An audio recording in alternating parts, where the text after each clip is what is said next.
Hello friends, in the series on the income tax cases, today we will discuss the case of MUFG Bank Limited versus Commissioner of Income Tax. This case has been reported in 450 ITR at page number 597 and the matter has been decided by Delhi High Court.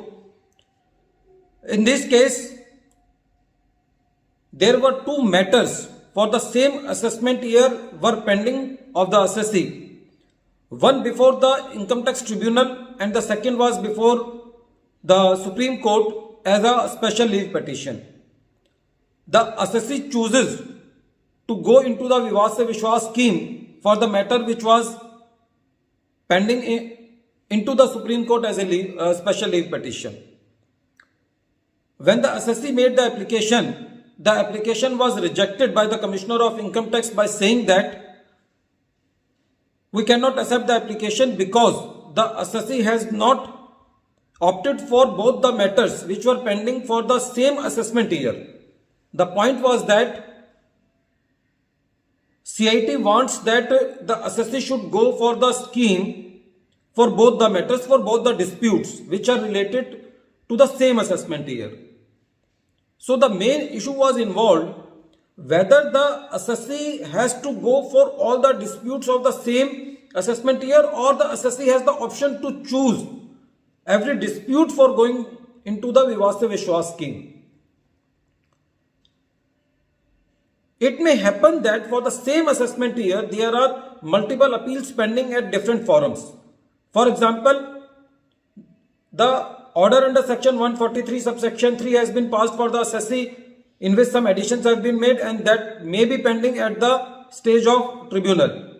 After that, notice for the same assessment year is issued for assessee under section 148 and some additions are made and that matter is also pending at some stage. For the same year, it may happen that the assessment has been done under section 153A or 153C, whatever the case may be, and for that also the appeal is pending at some stage. So, the purpose of the scheme was that the government wants that the due taxes should be collected without going into the litigation, and the purpose of the scheme was to decongest the courts and reduces the burden on the administration for solving those appeals. The main purpose was that to reduce the litigation, and it was not a taxing statute. It was a scheme basically which want to reduce the litigation.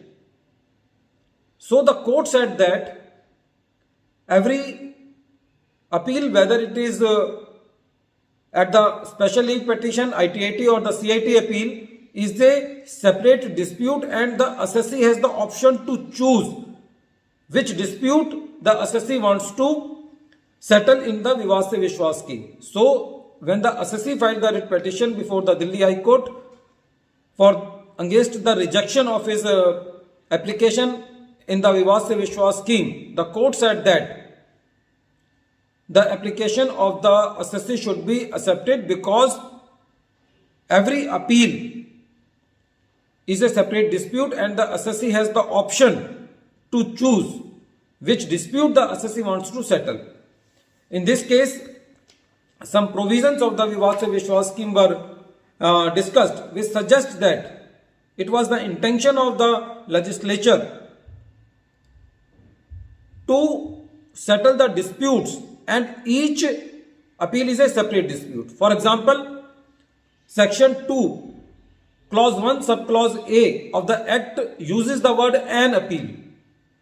It means that if for an assessment year more than one appeal is pending, then the assessee can choose for any appeal. The second example is section 2 subsection 1 clause J uses the word any appeal. So in this case also the word any appeal is there. Not all the appeals for the same assessment year. Rule 2 subrule B of the Direct Tax Vivad Se Vishwas Rules 2020 defines each appeal, writ petition or special leave petition as a separate dispute. Again, column 3 of form 5 records the details of dispute settled. So, if we analyze the provisions, there is no mention that for one assessment year, the assessee should go into all the appeals pending or for all the disputes pending for that assessment year. Friends, this case is very important. At the end of this video, once again, I am repeating the name of the case. The name of the case is MUFG Bank Limited versus Commissioner of Income Tax, and this case has been reported in 450 ITR at page number 597.